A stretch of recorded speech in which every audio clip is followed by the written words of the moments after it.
அமெரிக்காவிலிருந்து இந்தியா உள்ளிட்ட வெளிநாடுகளுக்கு அனுப்பப்படும் பணம் மீதான வரி விதிப்பு விதிமுறைகளை நாடாளுமன்ற மேலவை உறுப்பினர்கள் கணிசமாக தளர்த்தியுள்ளனர்.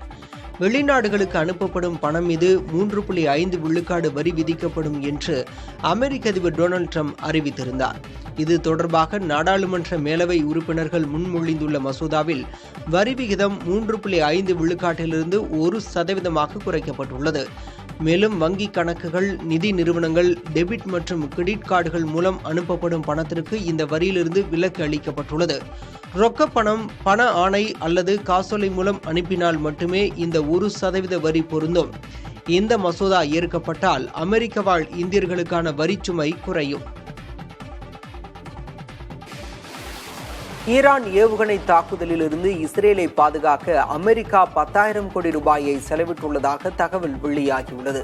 இஸ்ரேலை நோக்கி ஈரான் ஏவிய ஏவுகணைகளை அமெரிக்கா தாட் ஏவுகணைகள் மூலம் இடைமறித்தது. இதற்காக அமெரிக்கா தோராயமாக 60 முதல் 80 தாட் ஏவுகணைகளை ஏவியிருக்கலாம் என கணக்கிடப்படுகிறது.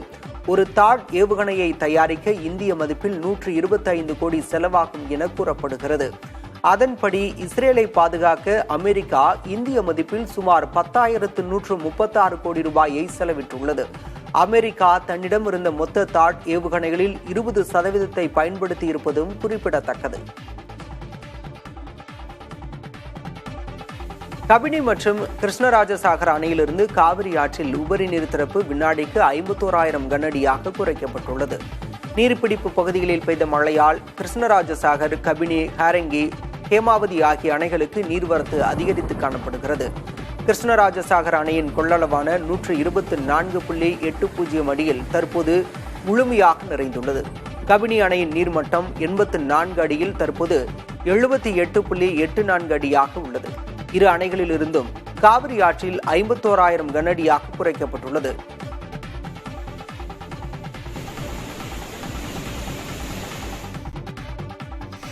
காவிரி ஆற்றில் தமிழக எல்லையான பிலிகுண்டுலுவுக்கு வரும் நீரின் அளவு வினாடிக்கு 70,000 கனஅடியிலிருந்து 65,000 கனஅடியாக குறைந்துள்ளது. எனினும் ஒகேனக்கலில் தொடர்ந்து வெள்ளப்பெருக்கு நீடிப்பதால் அருவிகளில் குளிப்பதற்கும் பரிசல் இயக்குவதற்கும் 5வது நாளாக தடை விதிக்கப்பட்டுள்ளது. காவிரி கரையோர கிராமங்களுக்கு வெள்ள அபாய எச்சரிக்கை விடுக்கப்பட்டு மாவட்ட நிர்வாகம் சார்பில் பாதுகாப்பு பணிகள் தீவிரப்படுத்தப்பட்டுள்ளன.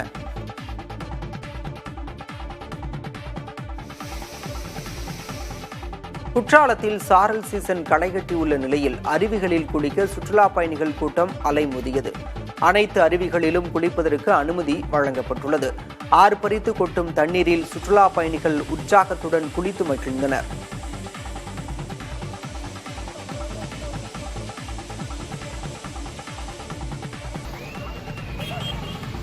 புதுக்கோட்டை மாவட்டம் புதுப்பட்டி அருகே மாட்டு வண்டி பந்தயம் களைகட்டியது.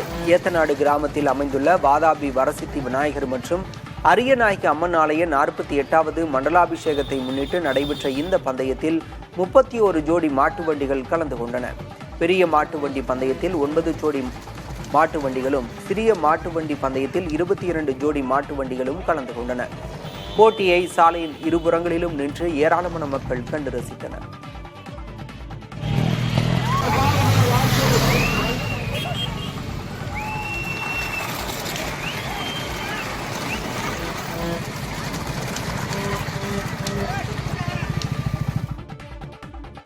பழனி முருகன் கோயிலில் பக்தர்களுக்கு நாள்தோறும் பிரசாதம் வழங்கும் திட்டம் தொடங்கப்பட்டது. தமிழகத்தில் 25 கோயில்களில் உள்ள பக்தர்களுக்கு நாள் முழுவதும் பிரசாதம் வழங்கும் திட்டம் மேலும் 5 கோயில்களுக்கு விரிவுபடுத்தப்படும் என்று அறிவிக்கப்பட்டிருந்தது. அதன்படி பழனி தண்டாயுதபாணி சுவாமி கோயிலில் இந்த திட்டம் தொடங்கப்பட்டுள்ளது.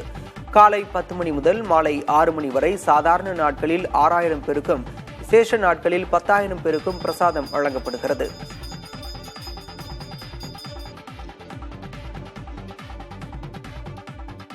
பாகிஸ்தானில் நடைபெற்ற தற்கொலைப்படை தாக்குதலுக்கு இந்தியா மீது குற்றம் சாட்டியதற்கு மத்திய வெளியுறவுத்துறை கடும் எதிர்ப்பை பதிவு செய்துள்ளது. இதுகுறித்து பாகிஸ்தான் ராணுவத்தினர் முன்வைத்த குற்றச்சாட்டுகளை முற்றிலும் நிராகரிப்பதாக அறிக்கை வெளியிடப்பட்டுள்ளது. கைபர் பக்துன்குவா மாகாணத்தின் வஜிரிஸ்தான் பகுதியில் நடத்தப்பட்ட பயங்கரவாத தாக்குதலில் பாதுகாப்பு படையினர் 13 பேர் உயிரிழந்த நிலையில் 24 பேர் காயமடைந்தனர்.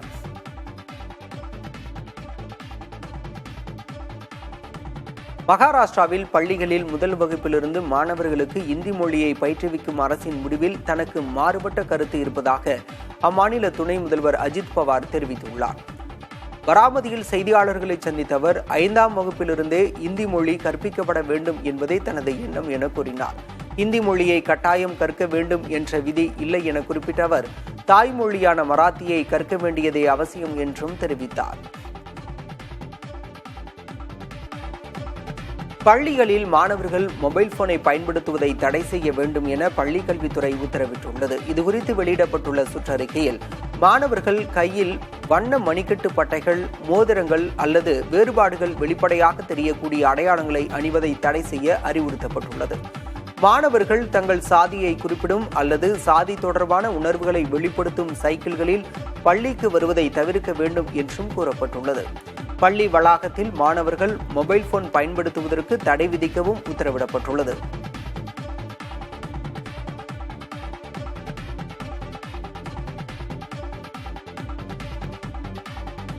பிரிட்டன் ஆயுதப்படை தினத்தை முன்னிட்டு லிதர்ஸ் நகரில் புகழ்பெற்ற ரெட் ஏரோஸ் விமானக்குழுவினர் வானில் கண்கவர் சாகசங்களை நிகழ்த்தினர்.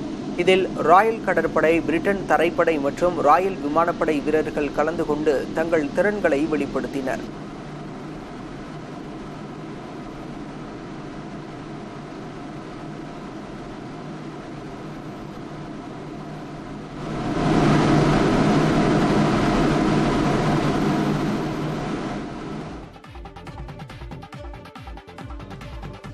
சீனாவில் நடைபெற்ற முதல் ரோபோ லீக் கால்பந்து போட்டி அனைவரின் கவனத்தையும் ஈர்த்தது. தலைநகர் பெய்ஜிங்கில் நடைபெற்ற இந்த தொடரில் செயற்கை நுண்ணறிவு தொழில்நுட்பத்தில் இயங்கும் 1.5 மீட்டர் உயரம் வரையிலான ரோபோக்கள் பயன்படுத்தப்பட்டன.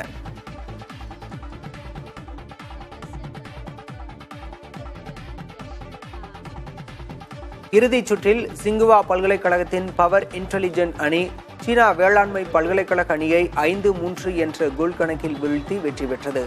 இந்த போட்டியை ஏராளமான மக்கள் கண்டுகளித்தனர்.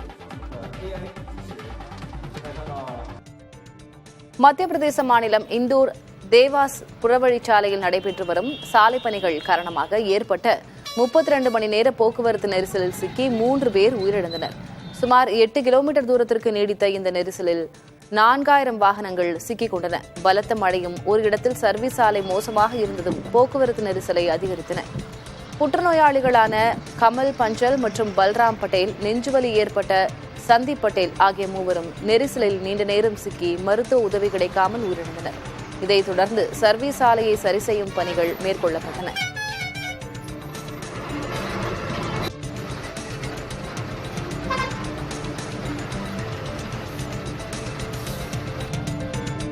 சென்னை மெட்ரோ ரயில் சேவை இன்றுடன் 10 ஆண்டுகளை நிறைவு செய்கிறது. போக்குவரத்து நெரிசலை குறைக்கும் நோக்கிலும் விரைவான பயணத்திற்காகவும் 2015 ஜூன் 29 அன்று கோயம்பேடு ஆலந்தூர் இடையே இந்த சேவை முதலில் தொடங்கப்பட்டது. தற்போது சென்னை விமான நிலையம், விம்கோ நகர், சென்ட்ரல் பரங்கிமலை வழித்தடங்களில் சுமார் 55 கிலோமீட்டர் தூரத்திற்கு மெட்ரோ ரயில் சேவை நீட்டிக்கப்பட்டுள்ளது. 10 ஆண்டுகளில் சுமார் 39 கோடி பேர் பயணம் செய்துள்ளதாக மெட்ரோ ரயில் நிறுவனம் தெரிவித்துள்ளது.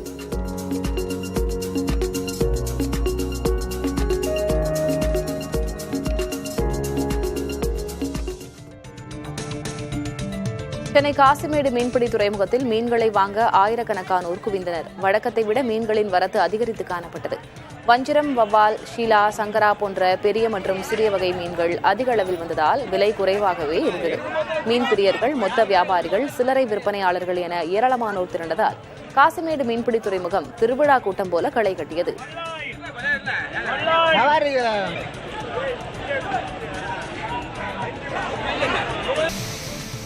திருவாரூர் மாவட்டம் நீடாமங்கலம் சுற்றுவட்டார பகுதிகளில் 50,000 நெல் மூட்டைகள் தேக்கமடைந்துள்ளதால் விவசாயிகள் கவலையடைந்துள்ளனர்.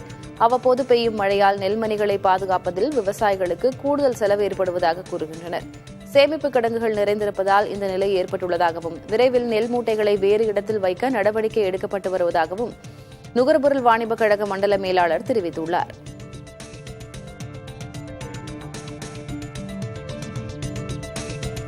திருச்செந்தூர் சுப்பிரமணிய சுவாமி கோயிலுக்கு புதிதாக வாங்கப்பட்ட ஆம்புலன்ஸின் சேவை தொடங்கப்பட்டுள்ளது. கோயிலில் உடல்நலக்குறைவால் பாதிக்கப்படும் பக்தர்களை மீட்டு சிகிச்சை அளிப்பதற்கான நடவடிக்கை துரிதமாக மேற்கொள்ளப்படும் என கோயில் நிர்வாகம் சார்பில் தெரிவிக்கப்பட்டுள்ளது. சில மாதங்களுக்கு முன்பு சாமி தரிசனத்திற்கு வரிசையில் காத்திருந்த பக்தர் ஒருவர் மூச்சு திணறல் ஏற்பட்டு உயிரிழந்தார். ஆம்புலன்ஸ் இல்லாததால் அவர் உயிரிழந்ததாக உறவினர்கள் குற்றஞ்சாட்டியிருந்த நிலையில் தற்போது ஆம்புலன்ஸ் சேவை தொடங்கப்பட்டுள்ளது.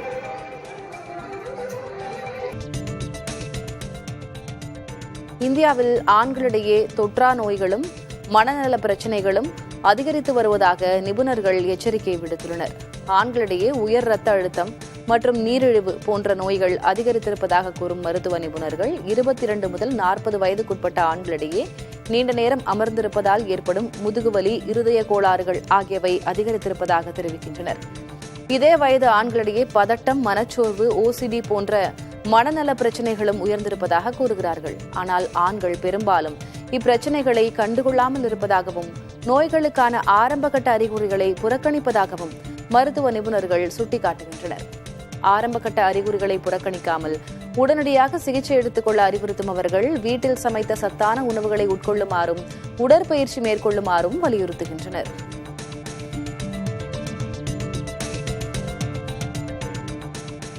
தனிப்பட்ட பழக்க வழக்கங்கள் மட்டுமல்லாமல் வானிலை, வெளிச்சம், சத்தம் போன்ற சுற்றுச்சூழல் காரணிகளாலும் ஒருவரின் ஆழ்ந்த தூக்கம் பாதிக்கப்படுவதாக ஆய்வுகள் முடிவில் தெரியவந்துள்ளது.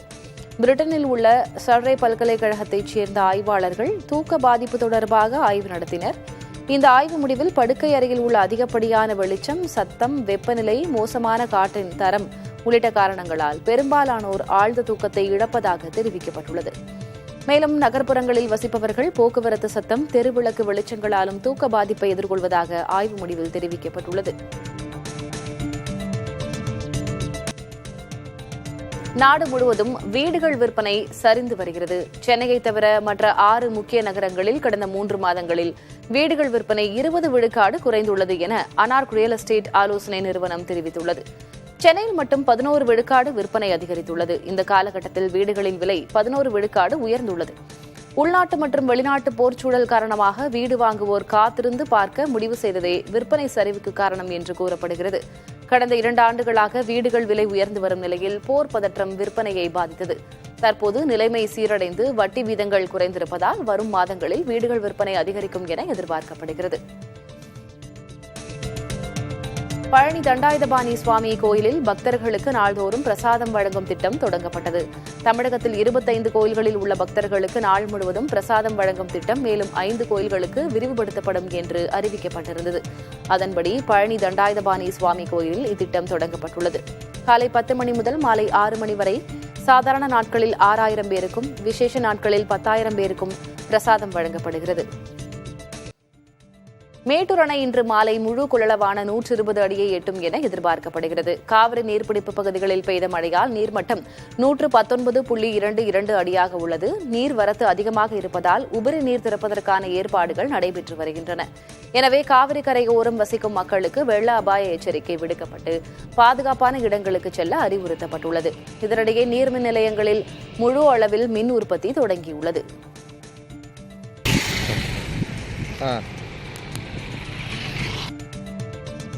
சென்னை கோயம்பேடு VR மால் எதிரே உள்ள கழிவுநீர் குழாயில் உடைப்பு ஏற்பட்டதால் சாலை வெள்ளக்காடாக மாறியது. இதனால் சாலையில் பெரிய பள்ளம் ஏற்பட்டு கடும் போக்குவரத்து நெரிசல் நிலவியது.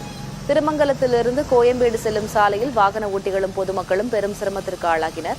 மெட்ரோ குடிநீர் மற்றும் கழிவுநீர் வாரிய அதிகாரிகள் கழிவுநீர் வெளியேற்றத்தை நிறுத்தியுள்ள போதிலும் சுகாதார சீர்கேடு ஏற்பட்டு துர்நாற்றம் வீசுவதாக மக்கள் தெரிவிக்கின்றனர். உடனடியாக கழிவுநீரை முழுமையாக அகற்ற வேண்டும் என கோரிக்கை விடுத்துள்ளனர்.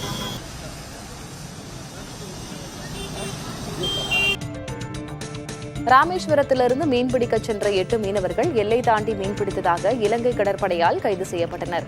அவர்கள் தலைமன்னார் கடற்படை முகாமிற்கு அழைத்துச் செல்லப்பட்டு விசாரணைக்கு பின் சிறையில் அடைக்கப்பட்டுள்ளனர். இதற்கிடையே கச்சத்தீவுக்கும் தனுஷ்கோடிக்கும் இடையே மீன்பிடித்துக் கொண்டிருந்த 20க்கும் மேற்பட்ட விசைப்படகுகளின் வலைகளை இலங்கை கடற்படையினர் அறுத்து கடலில் வீசியுள்ளனர். இதனால் மீனவர்களுக்கு தலா 70,000 முதல் 2 லட்சம் ரூபாய் வரை பெரும் இழப்பு ஏற்பட்டுள்ளதாக தெரிவிக்கின்றனர்.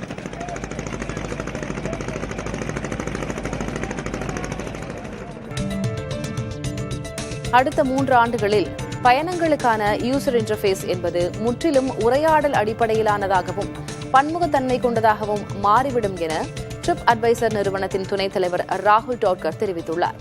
யூசர் இன்டர்ஃபேஸ்களில் ஏஐயால் இயக்கப்படும் உள்ளடக்கங்கள் அதிகரிக்கும் எனவும் கூறியுள்ளார். தங்கள் நிறுவனத்திற்கு அதிக பயணிகளை ஈர்ப்பது, முன்பதிவுகளை அதிகரிப்பது போன்ற இலக்குகளை நோக்கியே தங்கள் ஏஐ யுக்தி செயல்படுவதாகவும் ராகுல் டோட்கர் கூறியுள்ளார்.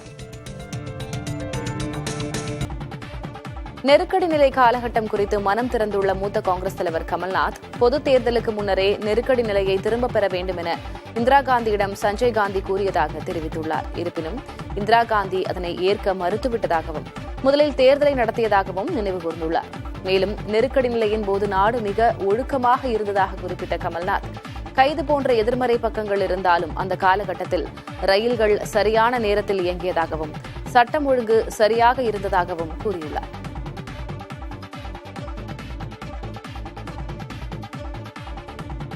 தெலங்கானா மாநிலத்தில் தனியார் தொலைக்காட்சி அலுவலகத்தின் மீது தாக்குதல் நடத்தப்பட்டது தொடர்பாக பாரதிய ராஷ்டிரிய சமிதியின் முக்கிய தலைவர் கெலு ஸ்ரீனிவாஸ் கைது செய்யப்பட்டார். கட்சியின் செயல் தலைவர் KT ராமாராவையும் நடிகை ஒருவரையும் தொடர்புபடுத்தி செய்தி வெளியிட்டதாக ஹைதராபாத்தில் உள்ள மகா டிவி அலுவலகத்தில் புகுந்து அக்கட்சியினர் தாக்குதல் நடத்தியுள்ளனர். இந்த சம்பவத்தில் ஏற்கனவே 5 கட்சி தொண்டர்கள் காவலில் வைக்கப்பட்டுள்ளனர். வங்கதேசத்திலிருந்து சணல் மற்றும் சணல் சார்ந்த பொருட்களை நிலம் மற்றும் கடல் வழியாக இறக்குமதி செய்ய இந்தியா தடை விதித்துள்ளது. இந்த உத்தரவு மும்பையின் நவாஷேவா துறைமுகத்தை தவிர மற்ற அனைத்து துறைமுகங்களுக்கும் பொருந்தும் என தெரிவிக்கப்பட்டுள்ளது. நிலம் மற்றும் கடல் வழியாகவே இந்தியாவுக்கு வங்கதேச பொருட்கள் அதிக அளவில் இறக்குமதி செய்யப்படுகின்றன. வங்கதேச சணல் பொருட்கள் இறக்குமதியால் இந்தியாவில் சணல் தொழில் பாதிக்கப்படுவதாக அதிகாரிகள் தெரிவித்தனர். வங்கதேச அரசு தொடர்ந்து மானியம் வழங்குவதால் இந்தியாவால் விதிக்கப்பட்ட இறக்குமதி வரிகள் பலன் தரவில்லை.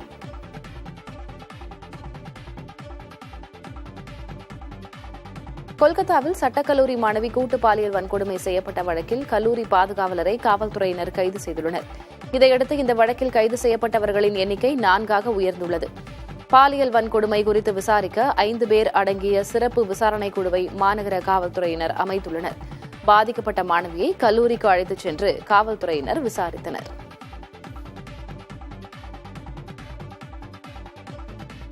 மேற்கு வங்கத்தில் சட்டக்கல்லூரி மாணவி கூட்டு பாலியல் வன்கொடுமை செய்யப்பட்ட சம்பவத்துக்கு கண்டனம் தெரிவித்துள்ள மத்திய அமைச்சர் சிராக் பாஸ்வான், மாநிலத்தில் குடியரசுத் தலைவர் ஆட்சியை அமல்படுத்த வேண்டும் என வலியுறுத்தியுள்ளார். பீகாரில் செய்தியாளர்களை சந்தித்த அவர், மேற்கு வங்கத்தில் மிகவும் மோசமான சூழல் நிலவுவதாக குறிப்பிட்டார். அங்கு தினமும் கொலை, கொள்ளை, பாலியல் வன்கொடுமை சம்பவங்கள் அரங்கேறுவதாக கூறிய அவர், இதில் பெரும்பாலான வழக்குகளில் ஆளும் கட்சியுடன் குற்றவாளிகளுக்கு தொடர்பு இருப்பதாக குற்றம் சாட்டினார்.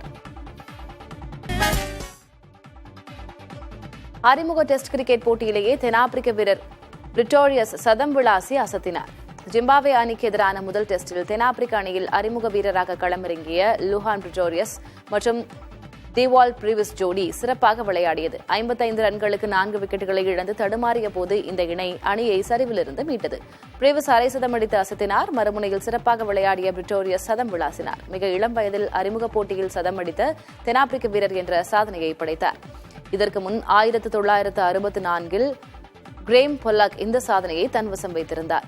அப்போது அவருக்கு 19 வயது 317 நாட்கள். தற்போது பிரிட்டோரியஸுக்கு வயது 19 வயது 93 நாட்களாகும். திருச்செந்தூர் முருகன் கோயிலில் நடைபெறவுள்ள குடமுழுக்கு விழாவையொட்டி யாகசாலை பணிகள் நிறைவடைந்து தங்க நிறத்தில் மண்டபம் ஜொலிக்கிறது. ஜூலை 7ஆம் தேதி குடமுழுக்கு விழா நடைபெறுகிறது. இதற்கான யாகசாலை பணிகள் 40 நாட்களாக நடைபெற்று தற்போது நிறைவடைந்துள்ளது. மேற்கு கோபுரம் அருகே 8000 சதுர அடியில் 76 குண்டங்களுடன் பிரம்மாண்டமாக அமைக்கப்பட்டுள்ள இந்த யாகசாலை தங்க வர்ணத்தில் ஜொலிக்கிறது. மயில், நந்தி, யானை போன்ற அலங்கார உருவங்கள் என பல்வேறு அம்சங்களோடு யாகசாலை கலைநயத்தோடு உருவாக்கப்பட்டுள்ளது. நாமக்கல் மண்டலத்தில் தொடர்ந்து 7வது நாளாக முட்டை விலை அதிகரித்துள்ளது. தேசிய முட்டை ஒருங்கிணைப்பு குழு கூட்டத்தில் முட்டை ஒன்றின் பண்ணை கொள்முதல் விலை 5 காசுகள் உயர்ந்து ₹5.75 நிர்ணயம் செய்யப்பட்டுள்ளது. கடந்த 7 நாட்களில் மட்டும் முட்டை விலை 35 காசுகள் அதிகரித்துள்ளது. தமிழ்நாடு மற்றும் கேரளாவில் முட்டை விற்பனை அதிகரித்திருப்பதால் தேவை அதிகரித்து விலை உயர்த்தப்பட்டிருப்பதாக பண்ணையாளர்கள் தெரிவித்தனர். வரும் நாட்களில் மேலும் விலை உயர வாய்ப்புள்ளதாகவும் கூறினர். காவல் நிலைய விசாரணைக்கு அழைத்துச் செல்லப்பட்ட இளைஞர் மரணமடைந்த விவகாரத்தை கண்டித்து சிவகங்கை மாவட்டம் மடப்புரம் கோயிலை சுற்றியுள்ள கடைகளை அடைத்து வியாபாரிகள் போராட்டம் நடத்தி வருகின்றனர். உயிரிழந்த அஜித்குமாரின் வீட்டிற்கு விசாரணைக்கு சென்ற SP ஆஷிஷ் ராவுடன் பொதுமக்கள் வாக்குவாதத்தில் ஈடுபட்டனர். மரணத்திற்கு காரணமானவர்களை கைது செய்யவும் குடும்பத்திற்கு நிவாரணம் வழங்க வலியுறுத்தியும் போராட்டம் நடத்தப்பட்டது.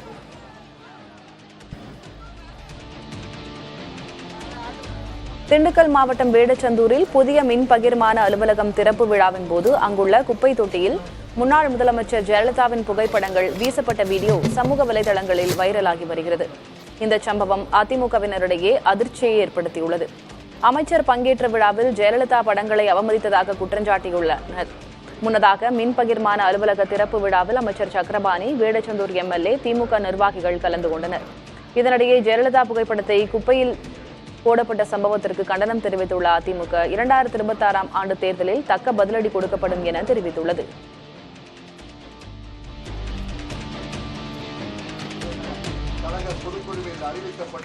2026 தேர்தலில் திமுக கூட்டணியில் தொடர்வது என மதிமுக முடிவு செய்துள்ளது. சென்னை எழும்பூரில் மதிமுக நிர்வாக குழு கூட்டம் நடைபெற்றது. வைகோ, துரை வைகோ உள்ளிட்டோர் கலந்து கொண்ட கூட்டத்தில் திமுக கூட்டணியில் தொடர்வது உள்ளிட்ட 6 தீர்மானங்கள் நிறைவேற்றப்பட்டுள்ளன. தமிழ்நாட்டை வளர்ச்சி பாதையில் முன்னெடுத்துச் செல்லும் அரசு தொடரவும், மதவாத சக்திகளை முறியடிக்கவும் கூட்டணியை தொடர்வது என முடிவு செய்யப்பட்டுள்ளதாக தீர்மானம் நிறைவேற்றப்பட்டுள்ளது. மதிமுகவுடன் பாஜக பேச்சுவார்த்தை நடத்தி வருவதாக கூறப்படும் நிலையில் திமுகவுடன் கூட்டணி என்பதை உறுதிப்படுத்தும் விதமாக தீர்மானம் நிறைவேற்றப்பட்டுள்ளது. திமுகவிடம் இரட்டை இலக்க தொகுதிகளை கேட்டு பெற திட்டமிட்டுள்ள மதிமுக தலைமை இதை கருத்தில் கொண்டு உற்சாகத்துடன் களப்பணியாற்ற வேண்டும் என்று தொண்டர்களுக்கு அறிவுறுத்தியுள்ளதாக தகவல்கள் கிடைத்துள்ளன.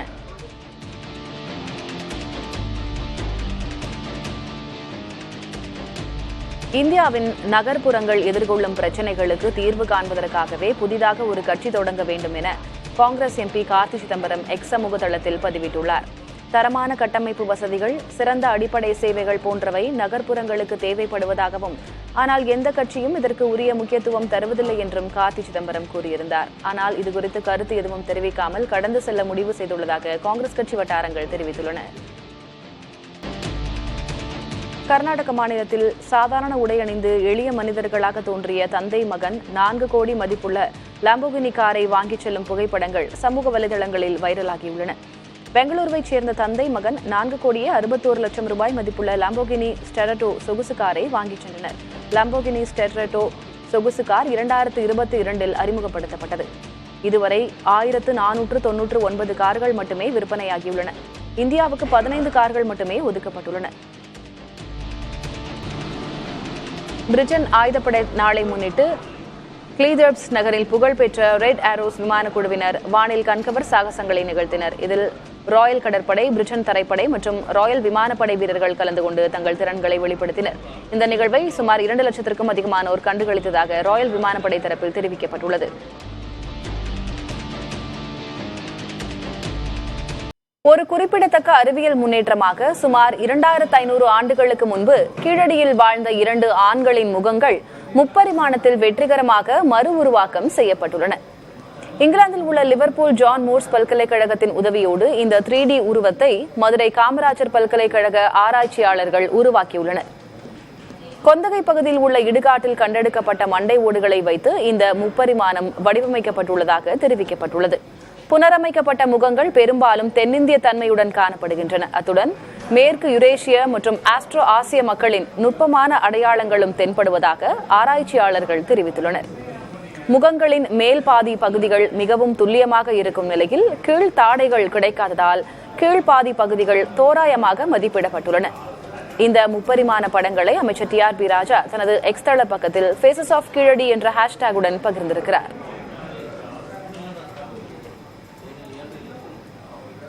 கீழடியில் 2500 ஆண்டுகளுக்கு முன்பு வாழ்ந்த மனிதர்களின் முகங்கள் முப்பரிமாணத்தில் மறு உருவாக்கம் செய்யப்பட்டுள்ளதை குறிப்பிட்டு முதலமைச்சர் மு.க.ஸ்டாலின் பதிவிட்டுள்ளார்.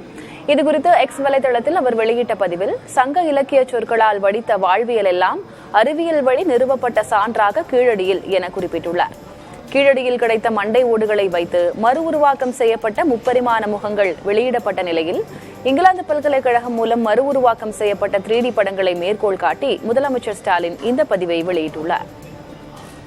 பாஜக தலைவர்களின் போக்கை பார்த்தால் அதிமுகவிற்கு எத்தனை சீட்டு ஒதுக்க வேண்டும் என்பதையே அமித்ஷா தான் முடிவு செய்வார் என தோன்றுவதாக மார்க்சிஸ்ட் கம்யூனிஸ்ட் கட்சியின் மாநில செயலாளர் சண்முகம் விமர்சித்துள்ளார். அதை பற்றி ரொம்ப கவலைப்பட வேண்டியது எடப்பாடி அவர்கள் தான் கவலைப்படணும். ஏன்னா இப்போ அவர் அவ்வளோ கஷ்டப்பட்டு எல்லா விதமான அவருடைய கொள்கைகள், கோட்பாடுகள் சகலத்தையும் விட்டு கொடுத்து பிஜேபியோடு ஒரு அணி சேர்க்கையை அவர்கள் ஏற்படுத்தி கொண்டிருக்கிறார்கள். அப்படியே கூட்டணி தப்பித்தவறி வெற்றி பெறுவதற்கு வாய்ப்பில்லை. தப்பித்தவறி வெற்றி பெற்றாலும் அவர் முதலமைச்சராக இருக்க முடியாது என்பதைத்தான் இப்போது அமித்ஷா அவருடைய பேட்டியும் திரு எச் ராஜா அவர்களுடைய பேட்டியும் வெளிப்படுத்தியிருக்கு. அதனால் அதை பற்றி ரொம்ப கவலைப்பட வேண்டியது எடப்பாடி அவர்கள்தான். இல்லை என்றால் வேறு வகையான முடிவை எடுப்பதற்கு அவர்தான் முன்வர வேண்டும். தமிழ்நாட்டில் கூட்டணி ஆட்சி அமைந்தால் வரவேற்கத்தக்கது என தேமுதிக பொதுச்செயலர் பிரேமலதா விஜயகாந்த் கூறியிருக்கிறார். கோவை விமான நிலையத்தில் அவர் பேசியவற்றை பார்க்கலாம். கூட்டணி ஆட்சி என்று வந்தால் வரவேற்கத்தக்க ஒரு விஷயம்தான். ஏன்னா ஒரே அதிகாரம் ஒரே மையத்தில் போகாம அந்த அதிகாரம் பகிர்வு செய்து மக்களுக்கு நல்லது நடக்கிறதுக்கு அது ஏதுவாக இருக்கும் என்றால் கூட்டணி ஆட்சி வரவேற்கத்தக்க ஒரு விஷயம். ஏன்னா இன்னைக்கு பல்வேறு மாநிலங்கள் அது நடந்துகிட்டு இருக்கு. எத்தனையோ மாநிலங்கள் அது சாத்தியமா இருக்கு. தமிழ்நாட்டிலும் நடந்தால் நல்லது, வரவேற்கத்தக்கது. மகாராஷ்டிராவில் பள்ளிகளில் முதல் வகுப்பிலிருந்து மாணவர்களுக்கு ஹிந்தி மொழியை பயிற்றுவிக்கும் அரசின் முடிவில் தனக்கு மாறுபட்ட கருத்து இருப்பதாக அம்மாநில துணை முதல்வர் அஜித் பவார் தெரிவித்துள்ளார். பாராமதியில் செய்தியாளர்களை சந்தித்த அவர் 5ஆம் வகுப்பிலிருந்தே ஹிந்தி மொழி கற்பிக்கப்பட வேண்டும் என்பதே தனது எண்ணம் என கூறினார். ஹிந்தி மொழியை கட்டாயம் கற்க வேண்டும் என்ற விதி இல்லை என குறிப்பிட்ட அவர் தாய்மொழியான மராத்தியை கற்க வேண்டியதே அவசியம் என்றும் தெரிவித்தார். 2026 தேர்தலில் திமுக கூட்டணியில் தொடர்வது என மதிமுக முடிவு செய்துள்ளது. சென்னை எழும்பூரில் மதிமுக நிர்வாக குழு கூட்டம் நடைபெற்றது. வைகோ, துரை வைகோ உள்ளிட்டோர் கலந்து கொண்ட கூட்டத்தில் திமுக கூட்டணியில் தொடர்வது உள்ளிட்ட 6 தீர்மானங்கள் நிறைவேற்றப்பட்டன. தமிழ்நாட்டை வளர்ச்சி பாதையில் முன்னெடுத்துச் செல்லும் அரசு தொடரவும், மதவாத சக்திகளை முறியடிக்கவும் கூட்டணியை தொடர்வது என முடிவு செய்யப்பட்டுள்ளதாக தீர்மானம் நிறைவேற்றப்பட்டுள்ளது. மதிமுகவுடன் பாஜக பேச்சுவார்த்தை நடத்தி வருவதாக கூறப்படும் நிலையில் திமுகவுடன் கூட்டணி என்பதை உறுதிப்படுத்தும் விதமாக தீர்மானம் நிறைவேற்றப்பட்டுள்ளது. திமுகவிடம் இரட்டை இலக்க தொகுதிகளை கேட்டுப்பெற திட்டமிட்டுள்ள மதிமுக தலைமை இதனை கருத்தில் கொண்டு உற்சாகத்துடன் களப்பணியாற்ற வேண்டும் என்று தொண்டர்களுக்கு அறிவுறுத்தியுள்ளதாக தகவல்கள் கிடைத்துள்ளன. இலங்கை யாழ்ப்பாணத்தில் பலாலி ராஜராஜேஸ்வரி அம்மன் கோயிலில் வழிபாடு நடத்த வழங்கப்பட்ட அனுமதியை அந்நாட்டு ராணுவம் திரும்பப் பெற்றுள்ளது. கட்டுமான பணிகள் நடைபெற்று வருவதால் பக்தர்கள் வழிபாடு நடத்த அனுமதி மறுக்கப்பட்டுள்ளதாக தெரிவிக்கப்பட்டுள்ளது. இதையடுத்து மலைப்பாதை வழியாக கோயிலுக்கு அருகே வந்தடைந்த பொதுமக்கள் ஏமாற்றத்தோடு திரும்பிச் சென்றனர். சென்னை ராயப்பேட்டையில் உள்ள ஒரு தனியார் நட்சத்திர விடுதியில் பெண்களுக்கான கார் பேரணி தொடங்கியது. நடிகை சுஹாசினி கொடியசைத்து இந்த பேரணியை தொடக்கி வைத்தார். 2002ஆம் ஆண்டு முதல் ஆண்டுதோறும் நடைபெறும் இந்த விழிப்புணர்வு பேரணியில் இந்த முறை பெண்கள் தங்கள் குடும்பத்தினருடன் பங்கேற்றனர். ஆபரேஷன் சிந்துவின் வெற்றியை பாராட்டும் விதமாக பங்கேற்பாளர்கள் ராணுவ வீரர்கள் மற்றும் சுதந்திர போராட்ட வீரர்களின் உடைகளை அணிந்திருந்தனர். 100க்கும் மேற்பட்ட கார்கள் இந்த பேரணியில் அணிவகுத்தன.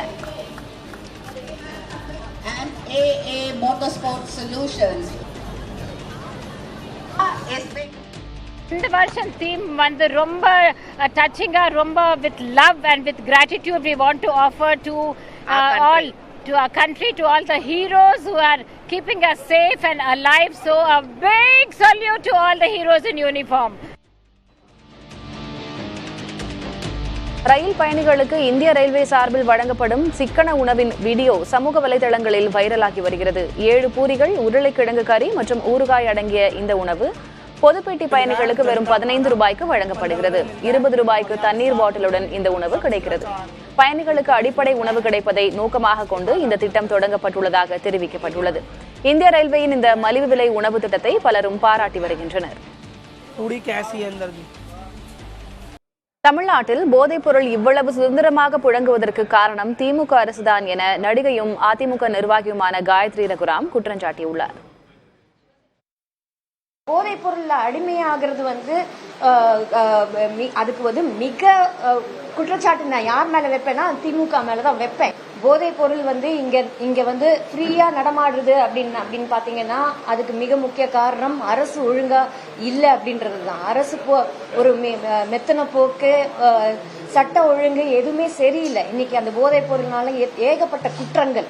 நடிகர்கள் தான் இது வந்து செய்யறாங்க அப்படின்லாம் இல்லை. இன்னைக்கு சாமானிய மக்கள் எல்லாருமே அதுல வந்து ஒரு பழக்கத்துல வந்து எல்லாரும் இல்ல, சில பேர் வந்து அது இதுல இருக்காங்க. மெயினா ஸ்டூடெண்ட்ஸ் வந்து டார்கெட் பண்ணியிருக்காங்க அப்படின்றத நான் சொல்லுவேன்.